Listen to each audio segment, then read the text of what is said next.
जय गुरु जी, शुक्राना गुरु जी। देखते हैं कि आपकी थर्ड पार्टी खत्म होएगी सभी लोगों की लाइफ में। देखिए, बड़ी प्रार्थनाएं करें आप थर्ड पार्टी खत्म होने की। आपके घर में पैसा भी हो सकता है, थर्ड पार्टी रिश्ते हो सकते हैं, कड़वाहट हो सकती है, हस्बैंड वाइफ में डाइवोर्स सिस्टम हो सकता है, या बच्चों की कस्टडी हो सकती है, या आप लोग अगर रिलेशन में ब्लॉक इग्नोर है, या आपके पर्सन का कहीं इंटरेस्ट हो गया है।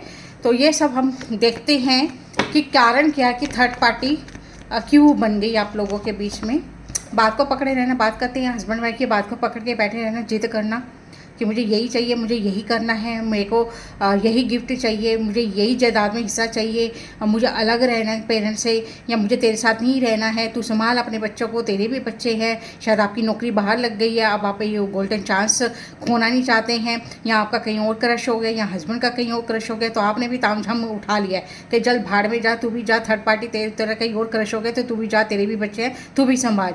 तो शायद आपका पर्सन थर्ड पार्टी सिचुएशन में काफ़ी इन्वॉल्व हो गया कि उसको आपको प्यार नहीं मिल रहा था, या आप दोनों में पैसे की तकरार थी, या आप दोनों में जो है वो पहले जैसा प्यार नहीं था, जिसके कारण थर्ड पार्टी सिचुएशन ये होगी कि कोई और क्रश उनकी लाइफ में आ गया, लेकिन वो वापस ही आ रहे हैं। वो तक के खा लिया आपके पर्सन ने भी, और जिस पर्सन के प्रति उसका लगाव था वो भी जो है निकम्मा ही निकला, बंदा बंदी। वो भी पैसों के कारण ही आपके बंदे को फंसा रहा था। आप हस्बैंड हो सकते हैं या वाइफ हो सकते हैं। जब उसका मन भर गया तो अब आपके पर्सन को रियलाइज़ हुआ कि तू ही मेरे से सच्चा प्यार करता या करती थी। वापस आ रहा है आपका बंदा भी, बंदी भी, और थर्ड पार्टी सिचुएशन आप लोगों की ख़त्म हो रही है। शायद आप दोनों के बीच में वो पहले जैसा प्यार तो नहीं रहेगा, धीरे धीरे ही होगा, लेकिन आपके बंदे को ये नसीहत तो ज़रूर आई, ये कर्मा तो ज़रूर मिला कि जो बात तेरे में थी वो किसी में थी। तूने लालच तो नहीं किया पैसों का, तूने तो बस मेरे को ये बताया कि बच्चों की उम्मीदें पूरी करनी है, मेरी भी अपनी ख्वाहिशें हैं। तो शायद वो कर्मा जो भुगतना था और आपने जो फेस करना था, या उसको ईश्वर ने दिखाना था कि कैसे किसी और के ऊपर आप प्यार मोहब्बत लौटा दे। जब आपका पर्सन आपके पास सच्ची मोहब्बत करता है, सच्ची ईमानदारी से आपका जीवन व्यतीत कर रहा है, तो वो कर्मा था, कोई सज़ा थी जो आपके पर्सन को मिलनी थी। मूव ऑन हुआ, आपके पास हुआ। अब आप डिपेंड करते हैं, आपके ऊपर डिपेंड होता है कि आप उसको थर्ड पार्टी के कारण आप उसको अपनी लाइफ में दोबारा आने देंगे कि नहीं आने देंगे। क्योंकि वो बंदा चला गया तो आपकी लाइफ अलग होगी, आप टूट गए, आपने दुनिया अलग बसा ली, आप अपने बच्चों के साथ अलग गए, उसकी पढ़ाई पे, उनके खर्चे पे, उनकी देखभाल पे लग गए, और ये जो चीज़ हुई आप दोनों को फेस करनी पड़ी। लेकिन अब आपका पर्सन वापस आ रहा है आपके पास, लेकिन अब आप उसको एक चांस नहीं देना चाह रहे हैं, क्योंकि ये कर्मा था जो भुगतना था, सजा थी तो भुगतना था। और आप दोनों ने रियलाइज़ किया, आपके पर्सन ने भी रियलाइज़ किया कि मुझे तेज जैसा प्यार करने वाला जीवन साथी कहीं नहीं मिल सकता। लेकिन आज की डेट में शायद अब आप उसको माफ़ नहीं करेंगे। बंदा वापस तो आ रहा है, गिड़गिड़ा रहा है आपके आगे, बच्चों की खातिर वो बहुत रो रहा है। पहले तो बच्चे तो उसके भी थे, वो भी तो छोड़ के गया था, लेकिन वापस आया है, कर्मा भुगत के आया है, जो भी मिलना था, जो भी होना था, लेकिन अब आप माफ़ नहीं कर रही हैं। अब बात करते हैं जिनका अभी शादी नहीं हुई है, वो अभी रिलेशन में हैं, और उनके थर्ड पार्टी देखते हैं क्या निकल के आती है। उनकी तो थर्ड पार्टी सारे काम हैं, घर के काम हैं, ऑफिस के काम हैं, बड़ी जिम्मेवारी है। शायद आप इकलौते संतान हैं तो पेरेंट्स की देखभाल आपकी जिम्मेवारी है, या घर में सबसे बड़े हैं, आप थोड़े गरीब हैं तो आपकी जिम्मेवारी है।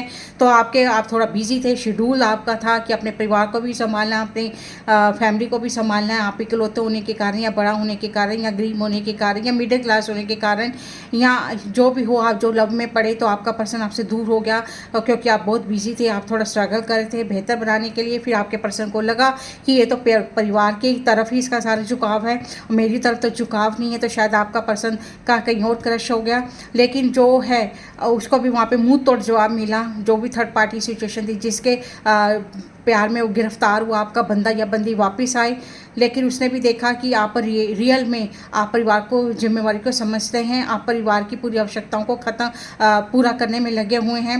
लेकिन वो बंदा हुआ, लेकिन आपने एक्सेप्ट नहीं किया कि जो बंदा अभी मेरे को आपको मिड राह में छोड़ गया, अभी तो शादी ही हुई, तो मैं ऐसे पर्सन को दोबारा अपनी लाइफ में नहीं ला सकता या नहीं ला सकती।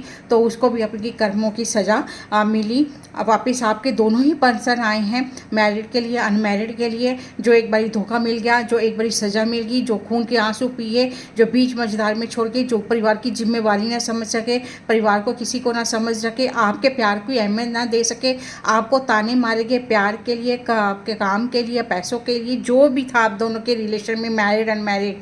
तो पर्सन तो आपके वापस आए हैं, लेकिन धोखा खा के आए हैं। अब ये वाला धोखा आप सहन नहीं करने वाले हैं। जो चला गया, जो मूव ऑन हो गया। अब आप चाहे मैरिड हैं चाहे अनमैरिड हैं, अब आप उनको अपनी लाइफ में नहीं लाने दे रहे। बंदा तो बहुत तड़प रहे हैं, बंदे तो बहुत माफ़ी मांग रहे हैं, लेकिन आपने भी बहुत तड़पे हैं, आपने भी ईश्वर से प्रार्थना की है। अब आप लाइफ में ऐसे पर्सन को दोबारा नहीं लाना चाहते, चाहे वो आपका लाइफ पार्टनर है, चाहे वो आपका होने वाला पति था या होने वाली पत्नी थी।